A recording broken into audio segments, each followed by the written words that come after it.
Hello, everybody, and welcome live to the Knoll Zone. This is the Tartar Zone Talk. Stephen Moffat has said the show is fine without him, but I have a sneaky suspicion, and I have been given some information, believe it or not, in relation to all of this Stephen Moffat stuff, and we'll talk about that in a little bit further on into the stream. Also, we have an update on Doctor Who in 2025. So that'll be Shooty's second season. And we got two articles. I was going to do these as separate, but you know what? I decided, I was going to do pre records today.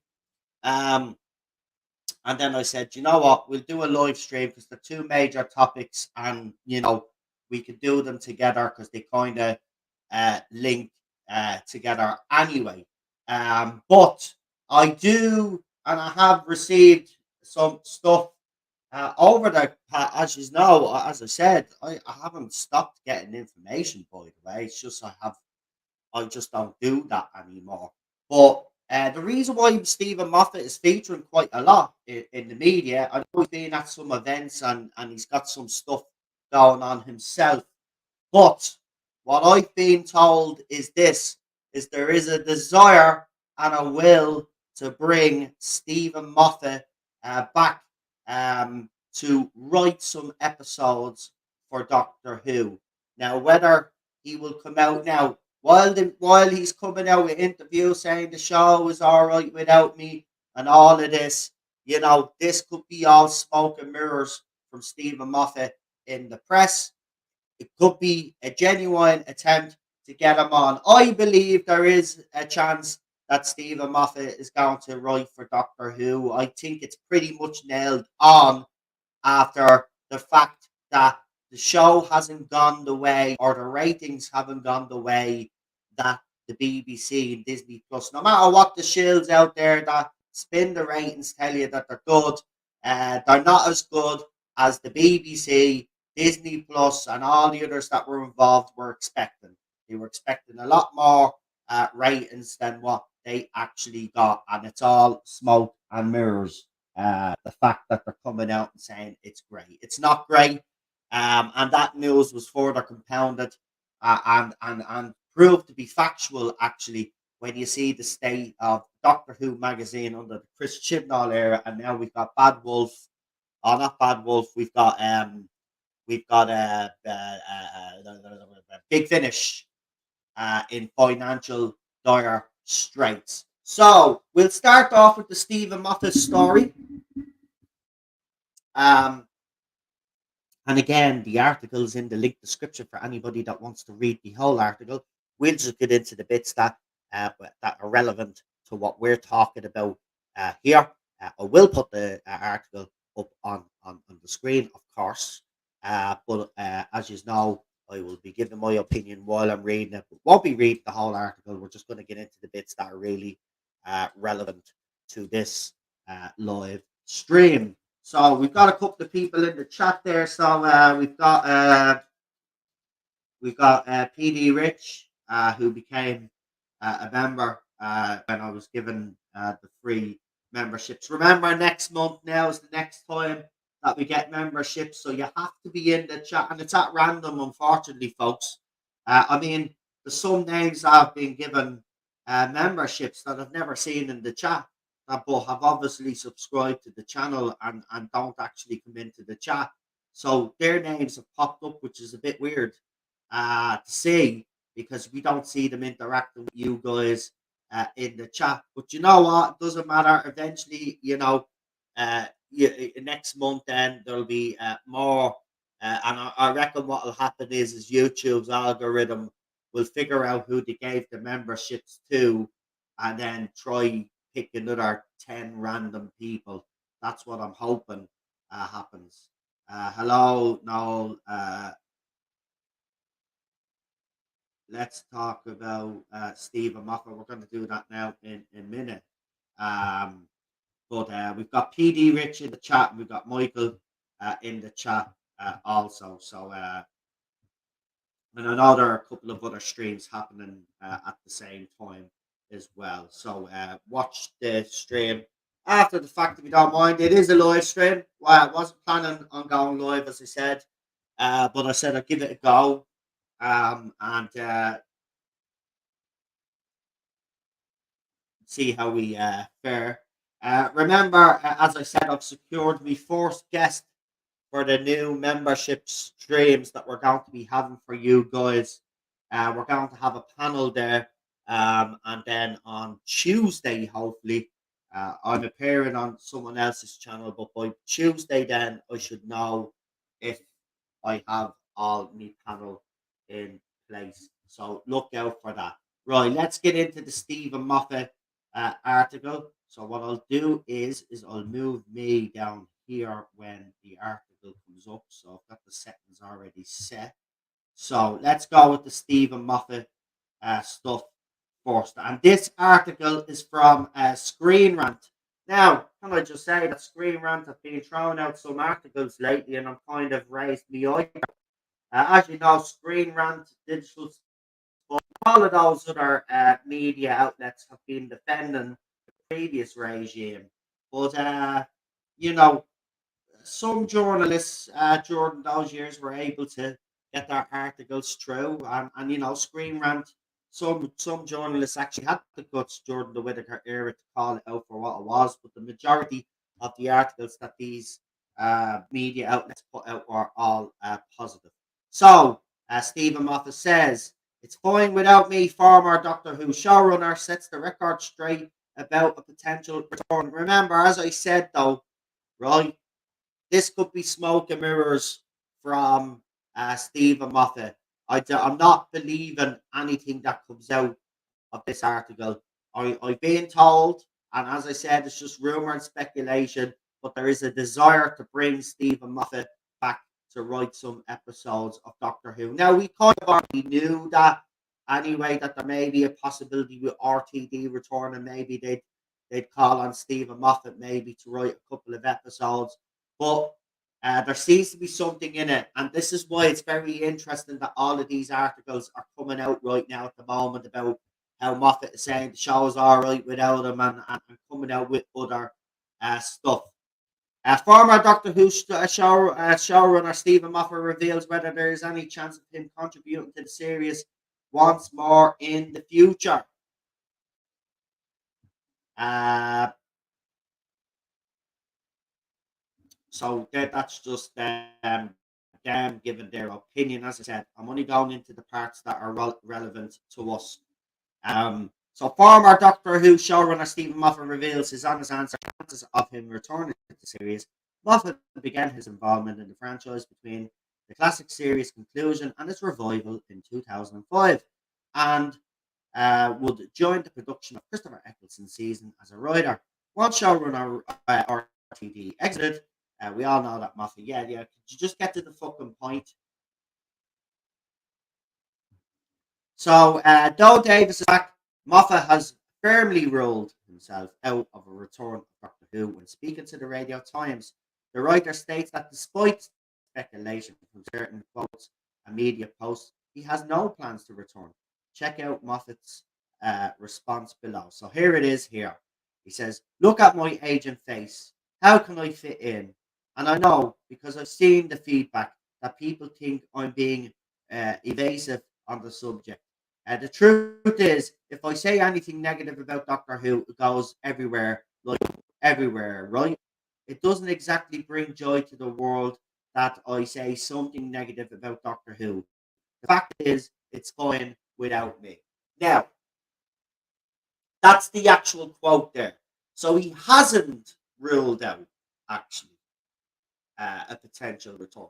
What he said is he's actually being careful what he actually says, because if he says that negative, it goes one way. If he says that positive, the opposite, right, then it's blown out of proportion. If he was to come out and say, "Oh yeah, I would like to possibly return," could you imagine the headlines?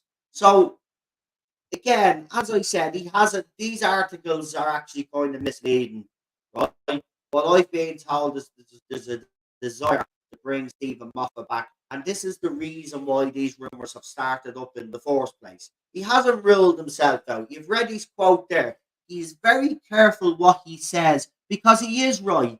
Because under Chibnall, he made a few comments, right? And you were blown way out of proportion from the other side. Of course, we were reveling in it, right? Especially when he came back from the watch alongs, him and RTD seemed to be picking fun at what Chris Chibnall was doing, and we all revelled in it. But there was a side of the fandom, that side, that didn't revel in it, right? They were complaining and moaning, and a lot of people at the time thought that RTD and Stephen Moffat were undermining the current showrunner in Chris Chibnall. So he hasn't explicitly ruled out a return to Doctor Who. And I can tell you now, right? I can tell you now, what we've got going for the show right now is if you look at the writers that RTD has hired, go and look at them. Actually, go and look at Doctor Who's page and all the information on who's writing season one, right? Who the directors are, who the producers are, all of these people, right? Go and check, man. You'll be actually shocked. You'll be actually shocked, right? So you need someone with some credibility in there, right? And we thought we were getting that with RTD, right? But everybody says Stephen Moffat's best work was under RTD. And I think when them two collab, it is good stuff. I think they're good for each other because Moffat can fucking be reeled back in, and so can RTD when the two of them are working together. See, this is the problem that we have. Nobody's over RTD right now. And someone needs to be over RTD right now. You leave RTD to his own devices. Some of the shit that he said he wanted to do for his forced era, like he gets to do all of that now if he wants to. That's the thing. People think he just forget about all these ideas he had back in the day that he couldn't do because of either budget or BBC wouldn't let him. Yeah, we could do all of this stuff. So I look at, and I can tell you this, that there are several people talking about this Stephen Moffat thing, and I will tell you out straight that I honestly believe if they say that they're getting information right and they're talking about a possibility of Stephen Moffat returning to Doctor Who, I would gravitate towards those people that are putting that sort of information out. I've been given the same thing. I've been told, but this is the way it's been worded for me. There is a keen push to have Stephen Moffat return as a writer on Doctor Who. And this is why all of these stories, and of course, Moffat is going to be Moffat. If you read between the lines, if you actually read that quote, there is nothing there that explicitly says, no, I'm not coming back. So check this space. We'll keep an eye on it because you know what? Would Stephen Moffat make a difference? I don't know. At this stage, I honestly don't know. Right? But to me, all I'm just going to say to you is this is what I've been told is that behind the scenes there's a bit of panic. Okay? They expected the Christmas special to be received better, and they also especially they expected the 60th anniversary to do a lot better than what it did. But it wasn't the 60th anniversary celebration of Doctor Who. It was RTD, patting himself on the back sort of thing. It was a vanity project. Bring David Tell, me most popular doctor. All of this, right? Could have worked if you brought other doctors into the frame, right, and kept all of that secret, and then you blew us away with other doctors appearing. That would have been great. But it turned out to be a bit of a David Tennant kind of swan song or something, you know.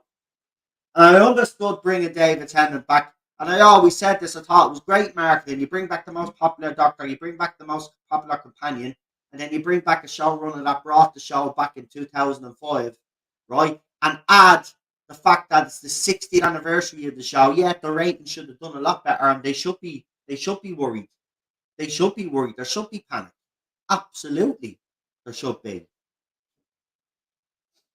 So the full article's in the link description if you want to read all the other nonsense that the journalist talks about. He blows smoke up RTD's backside as well about his writing and all of that and what he did on the show. We all know what Moffat did on the show. You know, Moffat is one of those where you either love him, you hate him, or it's in between. It's in between. I think with Moffat's era, it's what it depends now with me. It is a lot better than I remember because I have been watching and I've actually said, yeah, this is better than what I remember. Right. The thing about it is though, is it's just a pity that he was inconsistent with Capaldi's doctor because I think season 10, you know, people criticize that season, but watch it again. The chemistry between, you know, uh, Peter Capaldi and Pearl Mackie was brilliant. I love that dynamic. There was a few stupid gimmicks in it, but I did like season 10 quite a lot.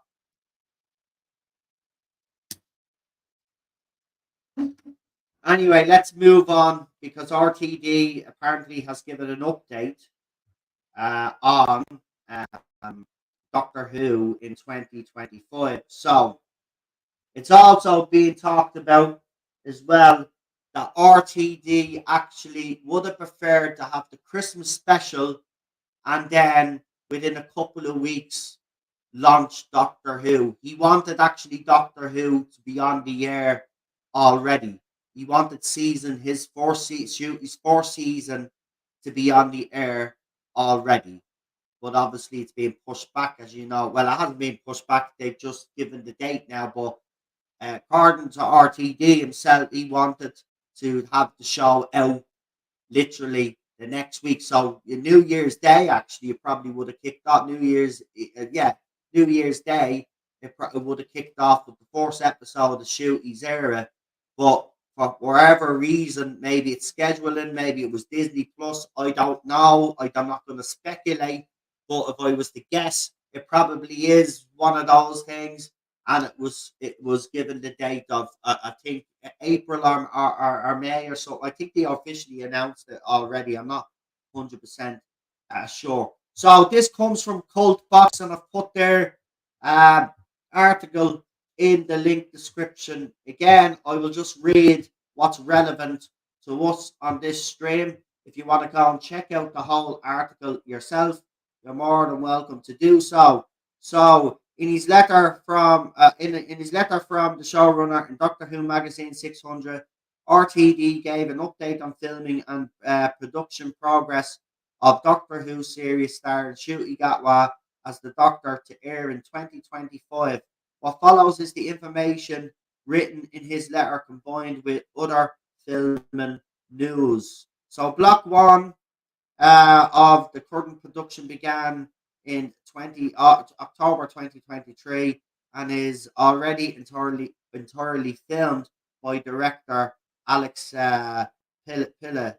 The block was dedicated to filming the 2024 Christmas special.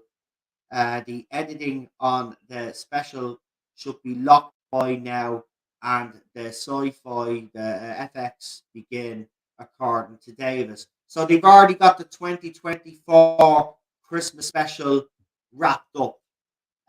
Block 2 director Peter Hoare consists of episodes 1 and 4 of the 2025 series. Filming for this block included Gatwa, Millie Gibson, and Jonah Hare King. Davis wrote on the 2nd of January 2024 that the episodes were already filmed except for the opening scene of episode 1, which was filmed sometime in the middle of January, featuring none of the main cast. Now, Block 3 began filming with director Amanda Broche on the 8th. I'm probably saying that Broche, whatever, I'm saying the name wrong, on the 8th of January 2024. This block consists of episodes 2 and 3. New companion actress Varada Shittu and Lewis Corney were spotted filming scenes along Shuti Gatwa for episodes 2 in Wales, and we spoke about them closing down that pier, by the way. Davis revealed that there is a guest star in episode 2 who has played a different role in a previous episode of Doctor Who. Right, interesting. Block 5 is rumoured. Hold on, did we miss? That's block 3. Where's block 4? Oh, there's no block 4. Okay, okay, we'll keep going. Okay, block 3, no block 4. So block 5 is rumoured to be directed by Ben A. Williams. Since Davis wrote that episode 5 is already mythology meetings, and the episode 6 script is being readied. Block 5 likely contains these episodes. That leaves Block 6 with 7 and 8. And of the 8 episode series, Davis revealed that episode 7 script sits awaiting, while promising that as of January 2nd, the episode 8 script would be written soon. So he's still in the process of writing the last episode. Nothing about the fourth block. I don't know what or the third, whatever. There's a block missing there, I think. Davis also wrote of the production progress of 2024 Doctor Who, already filmed the various stages of editing, visual effects, and music, with episodes 4 of the series complete and ready for when the series transmits in May.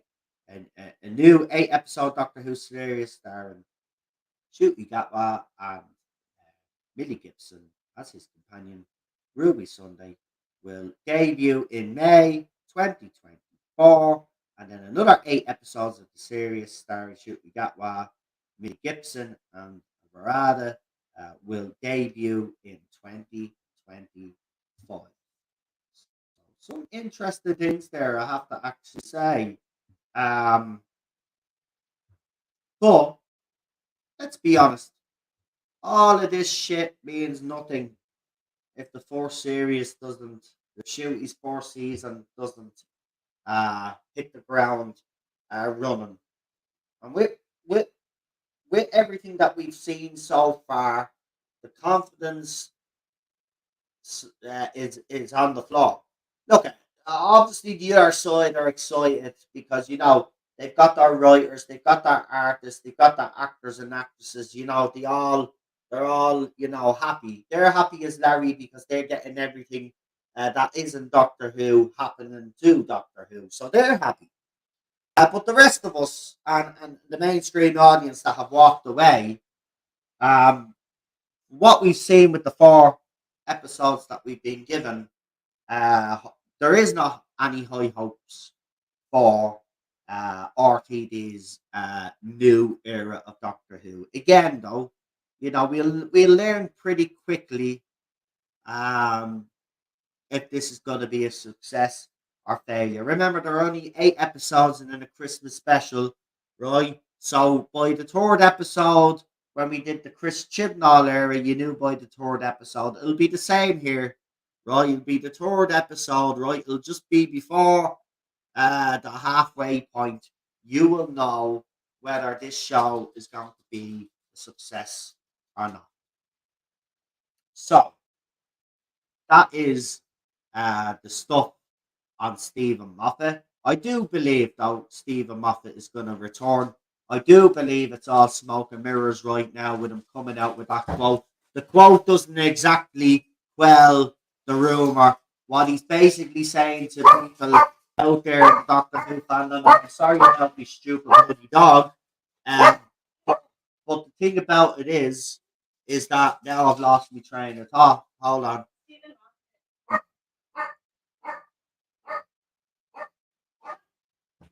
So the thing is, yeah, Stephen Moffat, yeah. So the thing is, look, he hasn't explicitly ruled out. But as I said, anytime this man opens his mouth, you know, uh, people sit up and take notice. So he has to be careful what he has to say. I'm pretty sure. I'm pretty sure. Look, from what I've been told and what I've seen other people report on in relation to this Stephen Moffat thing, all I'll say is it is rumor and speculation, of course. But as you know, when I have done this, you know me track record, so it's up to you whether you want to which way you want to take it. But I would say pay attention. This is what I'd say. I'd be paying attention to this story a little bit more, right? Um, because there is definitely something in it. That's what I can say, right?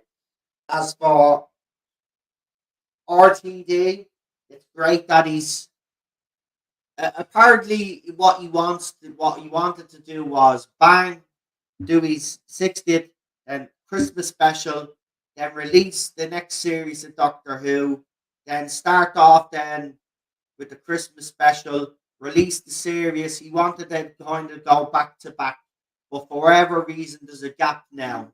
Um, and whoever made that decision or overruled RTD, all I just want to say to you is you're a bit of a muppet, right?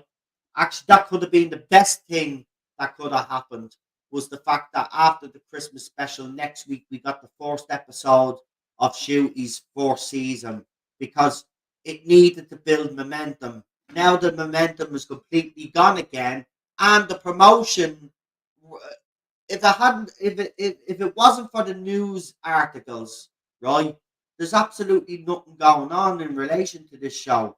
Like they film so much stuff. Where's a proper, and I mean a proper trailer? We haven't had one.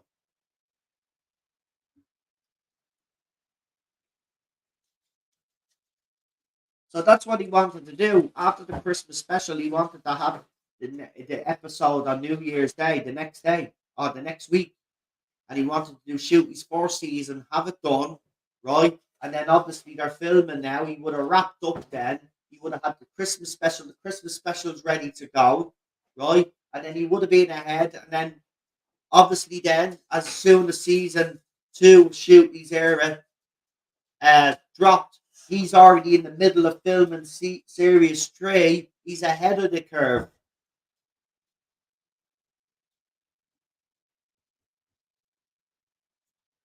So yeah, interesting though. It is interesting. I mean,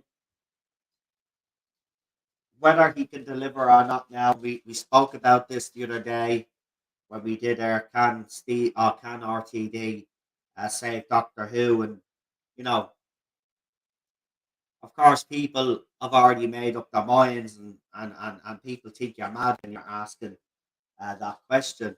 But you know, you have to ask it every so often. You have to see how the fandom are feeling.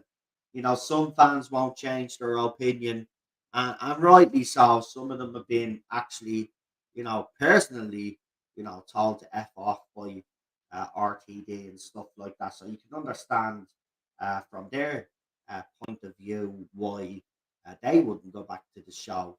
But you know, we'll only know how good or bad this is when it drops. And maybe, listen, if I was to just give RTD an excuse, if there was one to give, right, which I don't think there is because he has the previous experience, right? But if I was to give an excuse why everything that he did was a bit lackluster, I would say maybe it was because he was only getting back into the groove, and maybe what he delivered probably looked great to him, but what was a bit uneven, and maybe he has honed it and he has gotten better control of it for shoot he got last fourth season. if I was to make, if I was to give RTD the benefit of the doubt, that's what I would say has happened here. But I just don't know. And the only way we'll all know is when we sit down and we actually watch it. But I'm glad he's got the 4th season done. So where's our trailer? Is what I'll say. A proper fucking trailer, by the way. And then we'll see. Oh, and by the way, still staying silent on Millie Gibson is probably the most bizarre bloody thing that's happened in this whole saga. And I don't care what anybody says. People can say I have an agenda. If you think it's normal, right, for us to see photographs of the new companion going around with the doctor while the old companion's away on holidays, and then the story breaks that she's left. And nobody official has come out and said that. And then Mandip Gill comes out then and officially confirms Verada, right? And there's still no official confirmation on whether Millie Gibson is leaving or going, right? And again, the same thing. The BBC haven't officially announced Verada either, as far as I know. So what the hell's going on? What the hell's going on? I'll tell you what's going on. There's panic back behind the scenes, right? There's absolute chaos behind the scenes. I'm telling you now, this whole Disney thing, right? I'm gonna tell you now, right? I can guarantee it, right? That Disney, every script, and I mean every script, they're probably gone through with a fine tooth. We need you to change that. We need you to change that. We need you to change that. We need you to do that. We need you to do that. Right? We already know Christmas special. They insisted that the doctor shows sooner in the episode, and fair enough, probably worked out better. But this is what I'm imagining is happening backstage or back behind the scenes. Is Disney keep constantly interfering because I guarantee it. They think this is there because they keep calling it Disney Doctor Who, don't they? They think this is theirs now. They're acting like it anyway.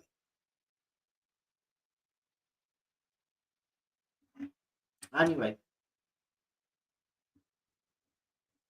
the whole situation, as I said, is bizarre. So we'll see. As I said, we'll see what happens. The Millie Gibson thing can't be kept under wraps for too long. I mean, if they drag this all the way out until we get close to the cat is out of the bag now. You might as well announce it, or at least if it's not true. See, this is why people know it's true. You haven't even come out to deny it, even if it's false. Like they did with John. Oh, Johnny's not leaving, and then she left. You could just come out and say, "Oh no, she's not leaving. No, no, no, no. Don't be listening to people out there. Blah blah blah." It quelled the story, wouldn't it?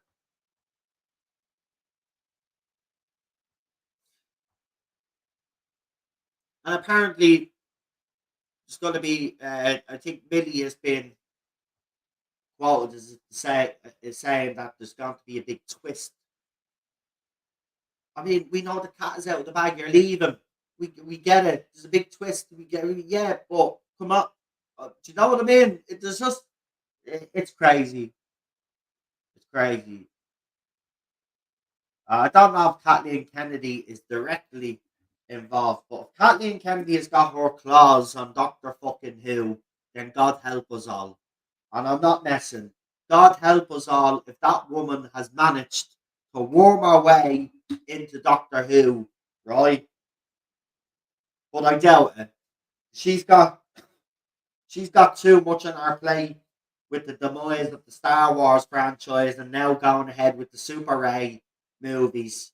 And then the director comes out and goes, "Well, Star Wars has never been really for girls, so I'm going to show you how it's done now," or something like that. Even though the last franchise that we had under Kathleen Kennedy, was all this girl power shite, and he brought in Super Ray, right? So she's got enough on her plates. She's got enough on her plates, man. She's going to listen. She's going to listen. When if those Super Ray movies go ahead, that's when Kathleen Kennedy will actually lose her job, or she'll be pushed aside. right? Not before then. These Super Ray movies have to happen, right? Because she's so fucking blind and she's ignored the fans for so long. Do you think those Super Ray movies are going to be watched by many people? She's going to have what? Apparently, it's going to be a trilogy, right? She's going to have another trilogy flop on her hands. Do you think that the people that really, after that, that the people inside that are making these decisions are going to think that Kathleen Kennedy is good enough? They'll see through. Look, they've already seen.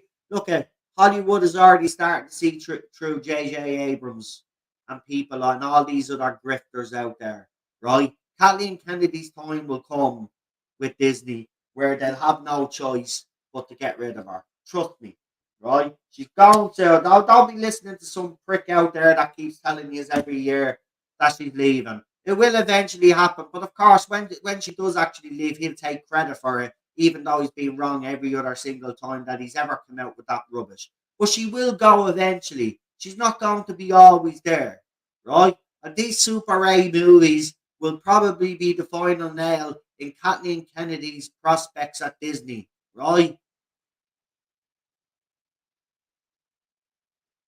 The Raylos will love it. Yeah, how many of them is that? How many of them is there? Is there enough of them to make it a billion a movie? Absolutely not. They're screwed, man.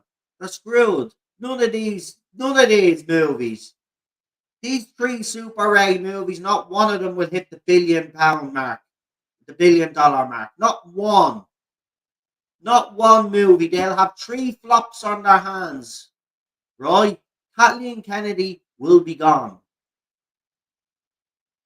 So I don't believe she has anything to do with Doctor Who. Because she's got too much on her plate. She's got all the other shows and all that shit. And apparently there's a big power struggle anyway going on with people that I find credible when they talk about Star Wars. Not some prick in a mask that pretends he knows that he has insiders left, right, and centre when he has absolutely none.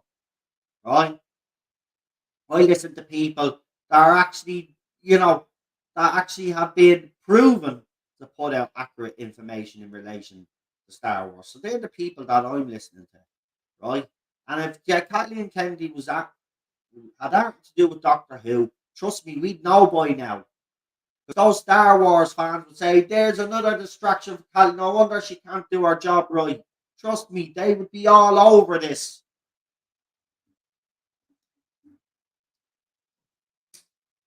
Right? They're all great there. The two people that PD has made grifters, man. Grifters. They don't actually have insider information, right? Right? Yeah, these people, you know what? I don't know whether I think it's bad to say, but maybe their subscribers are all stupid or blind or just tolerate it because they find them entertaining and all of that.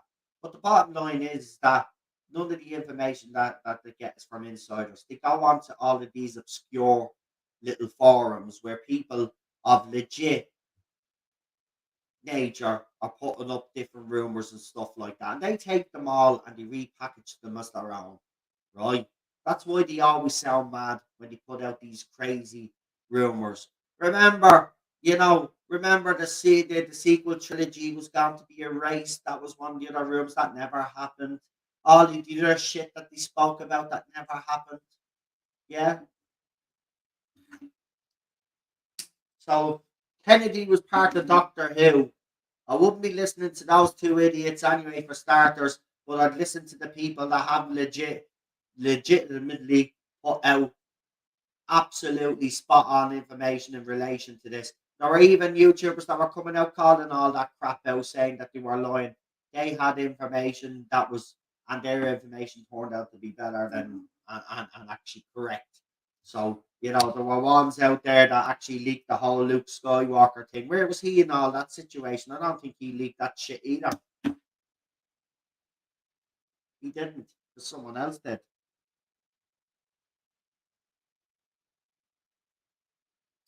Yeah, well, it doesn't matter anyway. Don't watch them.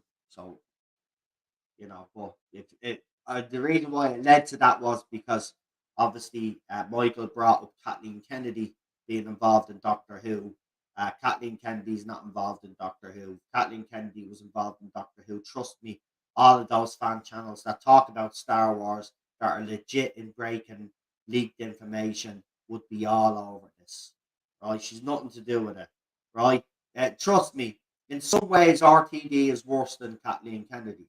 Right? We've seen how political RTD is and how progressive RTD is. You don't need Kathleen Kennedy there with her progressiveness because he already has enough for the two of them. So, you know, and anyway, she'd have listen, I'm gonna laugh. This is gonna make you laugh, but here's where I stand on Kathleen Kennedy. Kathleen Kennedy has no business in Air Doctor Who because she doesn't understand the franchise. And this is what Star Wars fans have been arguing about with Kathleen Kennedy all of this time about their franchise, right? She's clueless. She doesn't understand it. So she wouldn't understand Doctor Who, right? Could you imagine if she was in charge of Doctor Who, though, how it would go, right? It'd be an absolute mess. We'd probably get 20-minute episodes, right? Or chapters, right? All of this crap. And all the female characters in it are strong and super raised and all of this. And then the Doctor, well, I mean, Chibnall did write the Doctor as an idiot when he made the Doctor a female, but then you'd have an idiot Doctor under Kathleen Kennedy as well. That's what you'd have to grow up with. Because she wouldn't know how and understand how to develop that character because she doesn't have the experience. You give jobs to the wrong people, you end up with Star Wars losing Disney billions, right? We've seen the effect that giving the wrong people the Doctor Who job, what that's done to our franchise, right? And now they're in with the devil, Disney, and now we just have to sit back now. As I told you guys, I told you this anyway, right? We just have to sit back now, and we just have to. But some have walked away and don't care, right? And they can switch off. People like me can't. But I'll just have to sit there and take whatever comes, no matter how good, bad, or whatever. But I know it's going to be mostly bad. But I'll just have to sit there as a fan and hopefully this blows over like I did with the Chris Chibnall era. But after he left, there was a bit of relief because I thought we were finally going to get somewhere. But it looks like now we're going to be actually worse off than what we were. So again, we'll just have to wait for all of this to blow over, see what state Doctor Who the fandom is after the RTD era, and see what happens with the show next. That's all we could do right now until someone finally pulls the plug.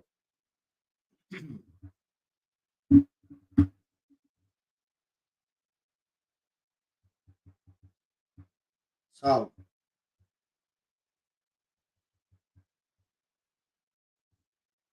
it'll be interesting. That you, real super doctor brings up a great point. I'm going to throw this up actually because this is the comment of the stream, and the reason why I say that is because this woman actually worked with the greatest directors, screenwriters, writers in Hollywood, right?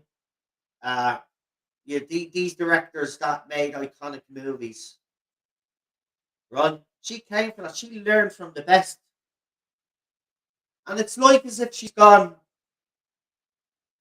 since she's become the main lady. It's like as if she has some contempt towards the lads who made her who she was because we're living in an era of feminism.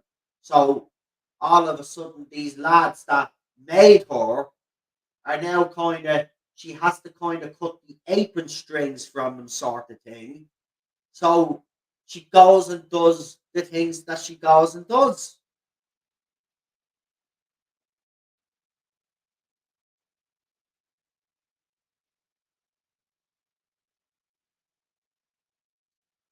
So what can you say, man? I mean, look, she's not anywhere near Doctor Who, thanks be to God. But that doesn't mean that we're out of the woods. Because RTD, we got to see what that man does with the show. now. Hopefully, as I said, I said there was one reason, why we could excuse this, but I'm not using it as an excuse because I don't think it's relevant in this case. But because he hasn't written for Doctor Who in a long time, maybe those 4 episodes were getting him getting back into the swing of things, and maybe we may see an improvement in Series 1. But I'm very cynical right now at the moment, and I don't believe that that's the case. He has had a lot of experience on Doctor Who, and he has went on to become an international star in his field. So there should be no excuses on the mediocrity that he delivered. But you know, what's that saying? It's like riding a bike all over again, or something like that. Or you haven't ridden a bike in years, you get back up on the bike, and it's but maybe it's taken RTD just a little bit longer to adjust back again. But again, I don't believe that's the case. By the way, folks. So I don't want you all thinking that I'm making excuses for RTD. I'm not. I'm very cynical and I don't believe that, but I'm just throwing it out there in the universe because it could be, right? Just because I'm cynical, it could be. So I'll throw it out there anyway. Well, look, we're going to wrap it up there for now, guys. I will have a pre-records for you over the weekends because we still do have some other topics to cover. So I did do 2 topics in this video that I was going to, this live stream, I should say, that I was going to do in videos, but we've covered them now. So what I'm going to do is I have the other topics here. So we did discuss Mandip Gill the other day, and it looks like I'm going to be talking about Jodie Whittaker again. Yeah, Jodie Whittaker, Doctor Who. Yes, there's an article, a Radio Times exclusive, and I'm going to talk about that because I need a good laugh. So we're going to be covering that over the weekend, and also, as I said, we will be talking about Waris Hussein, who said, "I quote: I wish I had Russell T Davis," and that's another Radio Times exclusive. So we will have a couple of pre-records over the weekend for you guys. Waris Hussein, I wish I had Russell T Davis, and as I said, we're going to be talking about the former or the first female, whatever she was supposed to be, Doctor Jodie Whittaker has decided to speak up, and we're going to cover that. It kind of makes me a bit cringe because the cynic in me is saying this, right? So, Mandip Gill a couple of days ago spoke up and she spoke to Verada, right? Millie Gibson's talking about a big twist, right? And originally I assumed, well, maybe it's got something to do with her leaving. But then Jodie Whittaker now is speaking up in another exclusive, and now the mind is going into overdrive. And I'm thinking, what if the fucking twist is actually Jodie and Mandip Gill show up at the end of fucking season 1 of Doctor Bleeding Who of Shooty Gatwa season, and then we have all of this. Here we go again. Oh my god. Could you imagine? Could you imagine that there? That alone, right? Can I just say though, if that did happen, that alone would absolutely destroy the show. It'd be done then. But the cynic in me thinks that maybe that big twist is them too returning, and I don't want it. Don't. No, because there has been rumours, even when RTD came back, that there was a possibility of Jodie Whittaker showing up, right? And the fact that he's referenced Chris Chibnall's era, I'm telling you now, do not rule out the possibility of Jodie Whittaker returning under RTD. I'm telling you. And if that happens, I am going to laugh. I'm gonna laugh. But you know what would be funny? If she comes back and RTD actually writes her the way she should have been written and she actually ends up that holy fuck. Imagine if we had that, we had holy fuck, she actually can do it. And then Chris Chibnall then be in the mud, wouldn't he? But Yeah. Apparently, she's doing well in the other shows that she's in. She's knocking it out of the park. Listen, you know what I mean? I told you, I watched Jodie Whittaker before she was on Doctor Who. I wasn't her greatest fan. I'm not going to sit here and say I was a fan. I wasn't, right? But she was all right in all those things that she was in. But apparently, she's knocking out of the park with the stuff that she has been doing lately. And apparently, she's been recognised and on. And there was talks of her even getting awards. And do you know what? I say fair fucking play to you.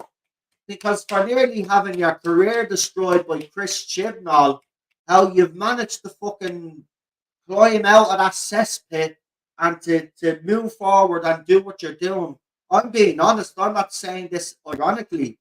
Fair fucking play to her. Fair bloody play to her. Got to be honest, man. I didn't think she could recover after this, man. Really didn't. But fair play. I heard the new show that she's in. She's actually very good. I don't know. I might even check it out, man. The drama as well, or something, a murder thing, or something. I like those sort of stuff. You know. So I mean, I didn't mind her in Broadchurch. All I just said was she's a bit of one-dimensional fucking character in that. I mean, she was in other stuff that I seen as well, and everybody making her out she was great in them, and I was like, I mean, she was all right, like.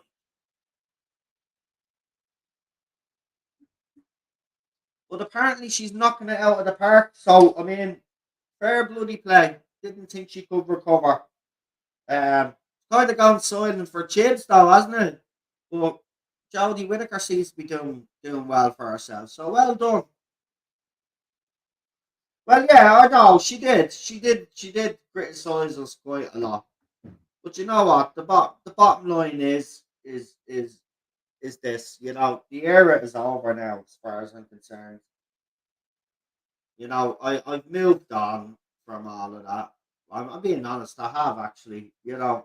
At the end of the day, did she make mistakes? Absolutely, right? But I think the one that made the most mistakes was the showrunner. Because if he hadn't done his job properly, and if our PR team hadn't done their job properly, and the PR team in general had to done their job properly, I don't think maybe we would have got as many divisive comments as we did get from these people. The bottom line is when she came in and all this wave of feminists came in, you know, everybody was so keen to listen to women that basically whatever Jodie Whittaker said, she could say because nobody was going to challenge her. Because anybody that had the guts or said, "No, hang on for a minute, that's bang out of order," like I did. That's how I actually made my name on this platform. I came out and I criticised, and because I criticised, obviously I was getting attention, right? And then obviously guys like you then start paying attention. Oh, there's someone out there actually calling this shit out. I know, I get you. I really do, PD. I'm not. Look, you're right. It's easy. Just don't alienate your current fan base. And she did do that very early. She did. There, she made a mistake straight off the bat when she started coming out with the male gaze shine. I agree, 100%. She is not. She is not without blame. No matter what I think of her performance playing the Doctor, the comments that she made and stuff that she said in the media were bang out of fucking order, right? But I think most mistakes were made by fucking Chris Chibnall because he's the boss. He's the boss, right? He sets the standard, right? He tells these actors and actresses, listen, right? Get it, right? Feminists are loving that we brought you in, Jodie. Great. But let's be mindful to the long term fans here because there is going to be a bit of upset. There is going to be a bit of a backlash, but we'll handle it and we'll handle it in the right way, right? That's what should have been said, right? But he comes out with his shite then, right? And then he contradicts himself, right? When he gets the job, he says, "Oh no, I auditioned male and females for the role." But then later on, in a couple of months, then he does another interview and says, "Oh no, when I talked to the BBC, my one stipulation was we had to have the female doctor." So straight away, out of the bat, he lied.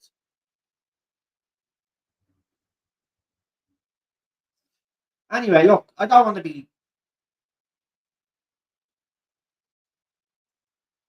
to go down that road with Chibs anymore. Um, he had his time on the show. The thing about it is this: I just never want to see him again. And I'll say the same for Jodie Whittaker. I don't want to see her back on the show.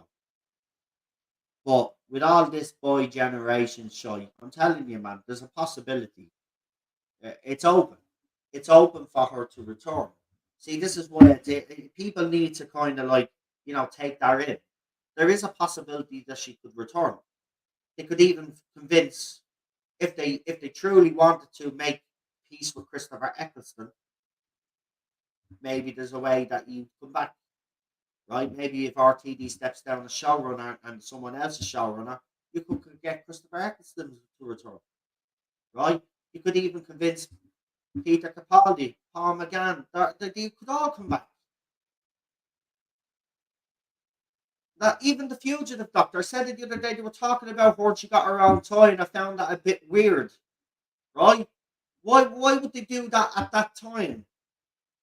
Unless there's a possibility that she could return. Maybe that's the big twist.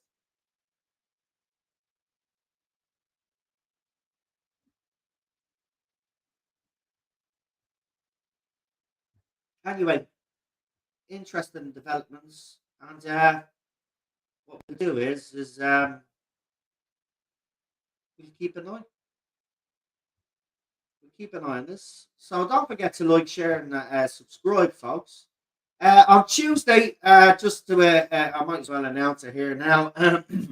So I've made an agreement with Brendan on the Sense Sphere to appear on his channel Tuesdays. So he does a panel with Cinnamon, who's in the chat there, Michelle, and I think the other guy's name is, forgive me if I've got this wrong, I think his name is John. Um, and I think they do a stream on Tuesdays. So I've agreed to go on there because I was asked, and fair play to Brendan. He started out and he's asked me to come on, and I thought that was very nice. We've had him here as well, and he will obviously be returning the favor, and he will be here. But as I said, um, I'm going to be talking to people next week. The other two people I have in mind don't even know who they are, right? Um, but I have streamed with them, and I'm pretty sure if I ask them, um, they will have no issue. I hope they don't. But if I could get one out of the two of them, that'd be fine. But I would like a whole lot of them together because I think it'd be a nice little, and that'll be for members. So as you know, over because I had some built up from last month and then this month, then so YouTube is giving me the opportunity to give away membership streams, and in the past week, we've given away 20 memberships. Now, what's going to be happening is, as I said, um, we're going to be having a panel every week. There's going to be a live show for members. It was an original plan to do that, and then things are in the way, and we haven't done a membership stream in a while. But we're going back to them full time. There'll be a membership stream every week, and what it is every little pre-record video that I've done in relation to Doctor Who. What we'll do is we'll have a live member stream where I'll be talking to a panel, and of course we can be a little bit looser with our tongue and our opinions, of course, because it's behind the membership. And what we're going to do is we're going to discuss. Well, the panel is going to discuss the topics that I spoke about and give their opinions on it. And it's going to be called the Tarda Zone Talks After Party. That's what we're going to call it, and basically that will be membership streams. That's access for members and that will be starting as soon as I get the other elements together, and should be up and running within the next 2 weeks. It won't be long, so in the next 2 weeks that should be up and running with the panel in place for membership streams. And remember, the movie zone as well will be moving there, and I'll give you more details on that when we decide to bring that back. But I want to get this other thing launched first and get it going for a couple of weeks and get it steady before we do anything else. No branching channels like crazy LOL. Well, I'd be on a lot more channels if I got a lot more fucking invites. I'll say it out straight. I'd be on anybody's channel if I got an invite. And fair, as I said, that's why I said fair play to Brendan. He's only started up, and there he is, like asking me to come on, and I think that's lovely, man. You know, and of course we've had him on here, and that's what it's all about, man. Doesn't matter how big or small you are, we support each other, and guys, that I do my bit in here when it comes to supporting channels. When PD is on or he's in the chat, he's whacking up everybody's channels and all. We support a lot of people. I have to say, we don't get that support uh, by everybody out there. But doesn't that, you know what? That's just the way it is, right? If that's the way people, that's the way they do things. I do things differently, right? I'll give anybody promotion here on this channel, right? The bottom line is I know how hard it is to get started, and I got a leg up when I started, so I like to return the favor. But I would to just answer your question, because I'll be blunt about it. Yes, I'd be on a lot more channels if I got invited.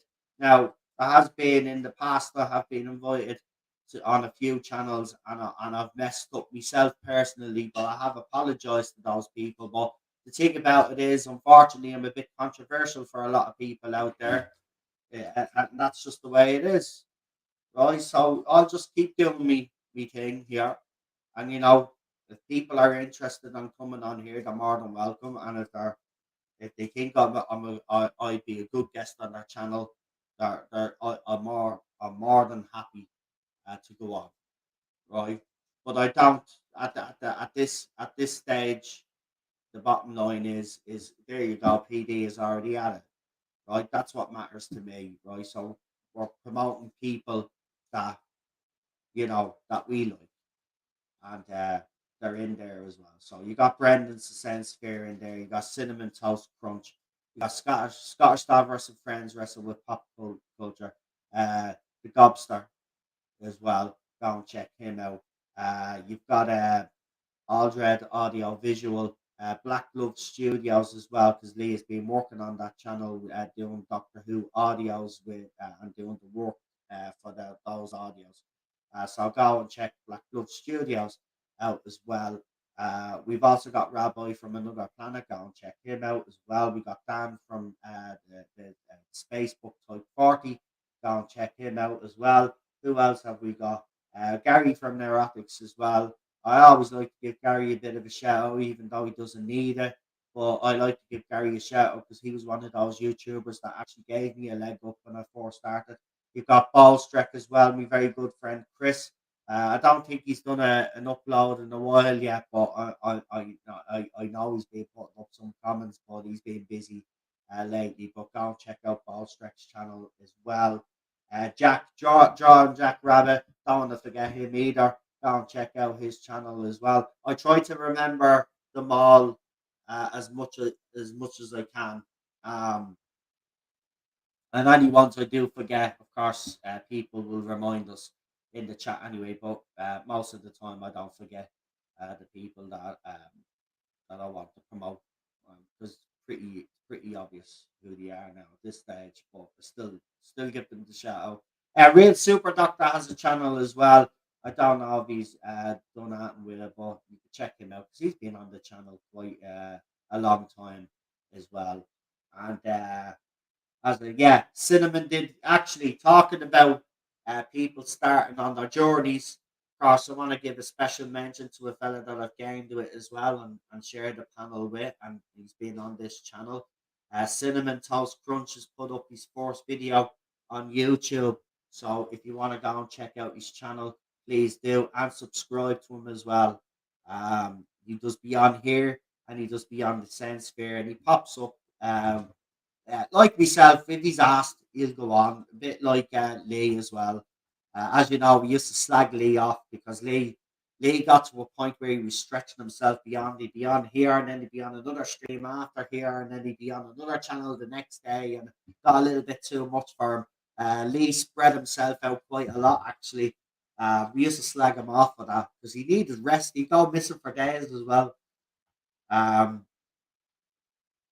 so yeah, um, all I'll say to people is, don't do too much, especially in these early days. Yeah, Noel Clark has a YouTube channel. We have supported Noel Clark on this channel. Go and check out Noel Clark. Noel Clark has been putting up some interesting stuff. Actually, a show of his that he created was bought by Tubi, but apparently he's been totally ignored and stuff. The usual, they're stealing his work now, basically.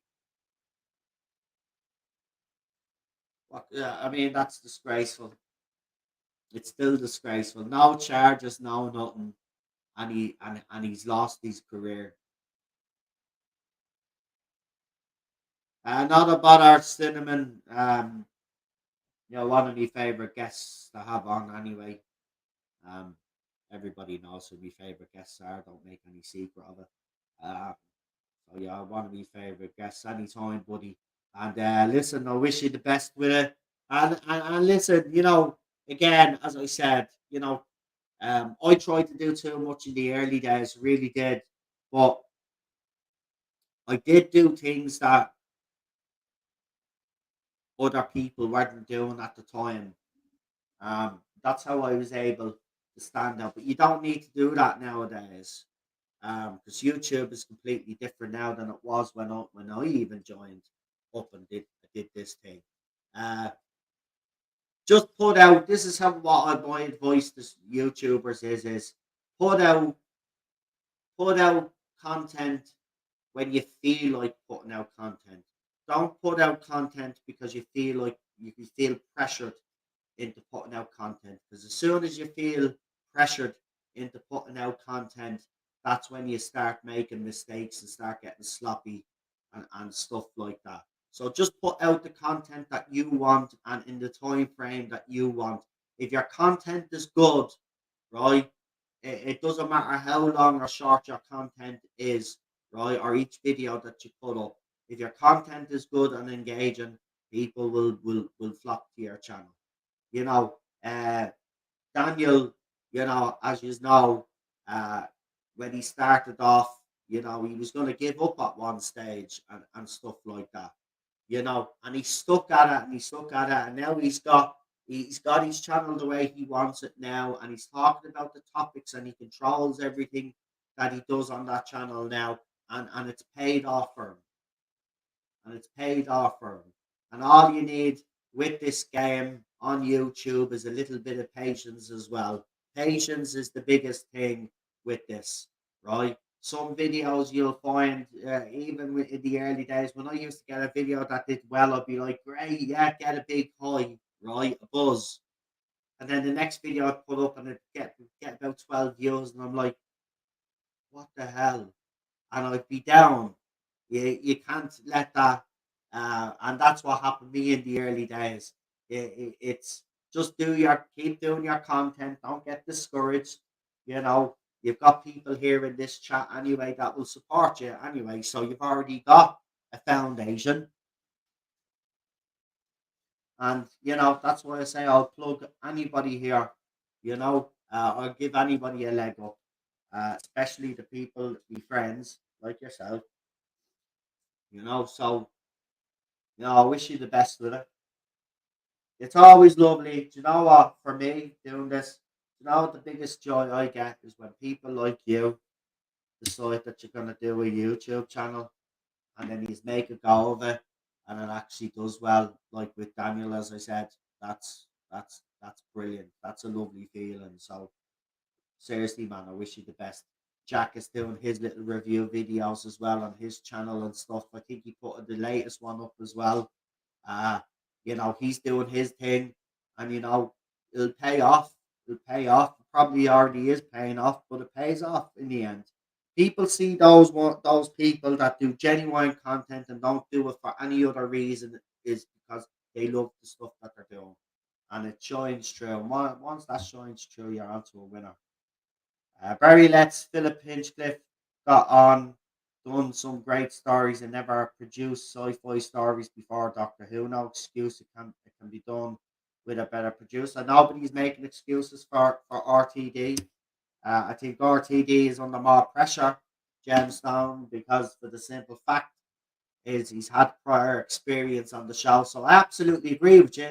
I just threw out that possibility, that thing in the universe that maybe he's warming up, he's only getting back into the groove, and maybe that's why everything was uneven that we got so far. But as I said to people, I'm very cynical about that because he's had previous experience.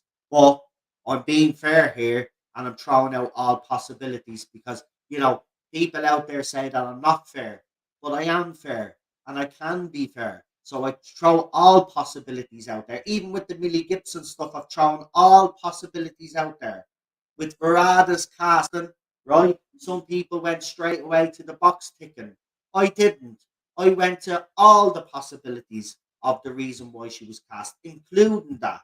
But I included that and I included all the other things as well because I think it's important when you do these things, you lay out all the different scenarios that or what you think the different scenarios are of what could have happened in the casting change and why the reasons you think there may have been that change made. And I think I made some very valid points. Um, and as I said, and I said right at the end, well, even though I've made these very valid points, it could be the simple fact is it's typical Disney, it's typical BBC, it's typical everybody else, and it's box ticking. But I did mention all those other things because I think it's important that everybody gets to see the whole range of different possibilities with it. And that's what I'm going to do on this channel from now on. It's the way I've been doing my little pre-records as well. That's the way I'm going to analyze these things from now on. I'm not going to just give my opinion. I'm going to go through all the different scenarios on it and try to be fair. But then I'll give my opinion as I do. I will give my opinion at the end, like I did, and I said I'm very cynical. I don't believe that this is the reality. We're going to get more of the same, right? So I have given my opinion, but I've laid out all the other possibilities, and I think that's what we should do as YouTubers. But that's just a personal opinion. I'm not going to tell people how to run their own shit. They can run it the way they want. Anyway, I hope you have enjoyed this live stream. I've actually enjoyed this one tonight. Um, you know, uh, two good topics. Um, and everybody in the chat there getting involved as well. You love to see it.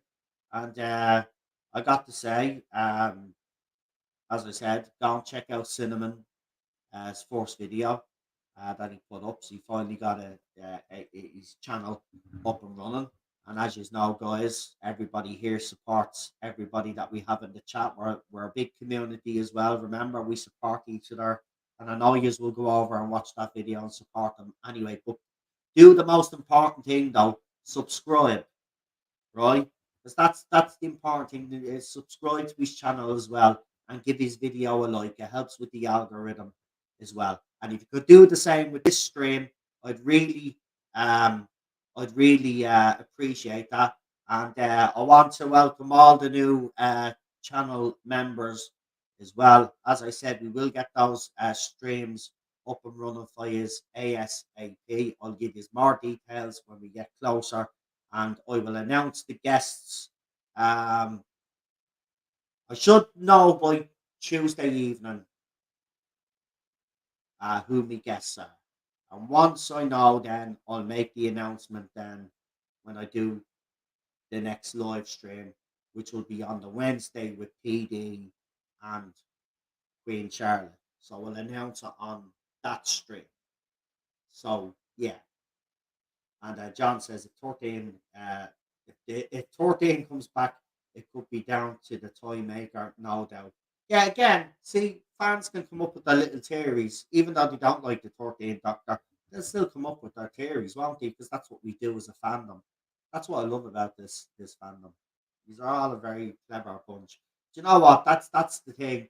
We say we don't want fans writing the show, but right now fans are probably writing the best stuff that's out there in relation to Doctor Who, which is a sad state of affairs, really. Which is a sad state of affairs when you see where we went from to where we are now. I'll never forgive Chris Chibnall, right, for what he done. And if RTD is going to go down the same route as well, I believe he's going to destroy his legacy, but I'll never forgive him. Why you'd want to come back and destroy everything you built?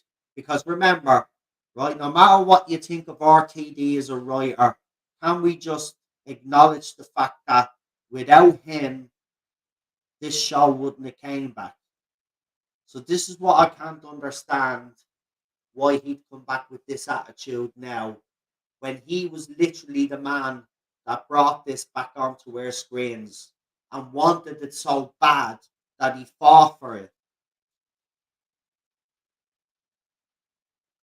Anyway, let's hope we're all overreacting and in May we're blown away by some sensational Doctor Who and all is forgiven.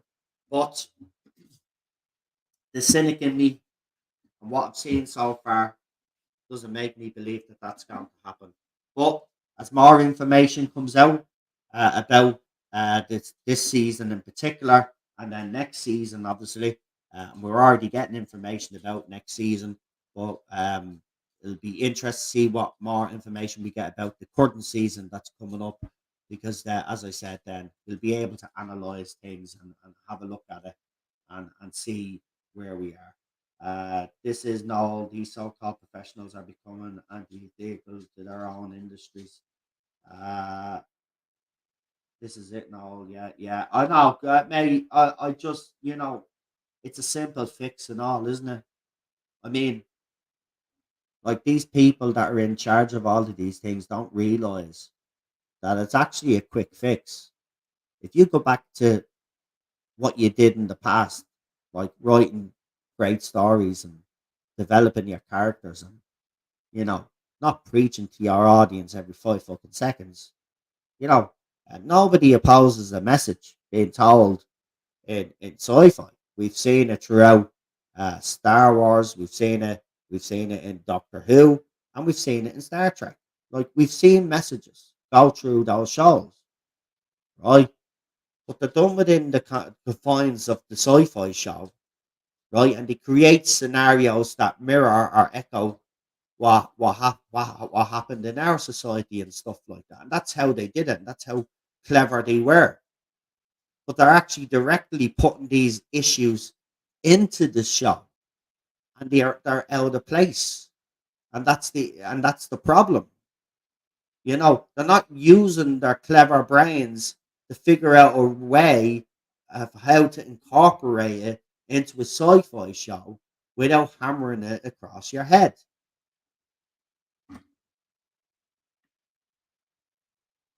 Look, look, I'm not the smartest man on the planet or anything, far from it, right? But I'm intelligent to know enough to know where this industry has gone wrong, right? And I think a lot of us are intelligent enough to see where this industry has gone wrong. But as PD said there, the so-called professionals can't see it or refuse to see it or are just ignoring it because the message is more important. Well, if making money is not more important, then why is even in the industry in the first place? Because that's what this industry is all about. It's not just all about writing good stories and character development. Your job is to make money, and you're making none. Anyway, Ted is sitting beside me. So Cheryl comes in from the shop. he decides to have a bit of a bark, right? And then Charles after letting him in. Oh, he was sitting beside me. Now he's at the sofa. But yeah, he's acting all weird. But I'm gonna wrap up now anyway, as I said, guys. But don't forget to like, share, subscribe. As I said, we'll have those two topics over the weekend. So there'll be pre-records, as I said. And we will be talking about Jodie Whittaker. Yeah, I know. Never thought I'd be talking about Jodie Whittaker again, but she's had to open her mouth, so we have to talk about Jodie Whittaker. And of course, we will be talking about the other topic, which was, what did I say it was? Hold on, it was what was the other topic? The other topic was, oh yeah, Boris Hussein talking about how he would have loved to have RTD.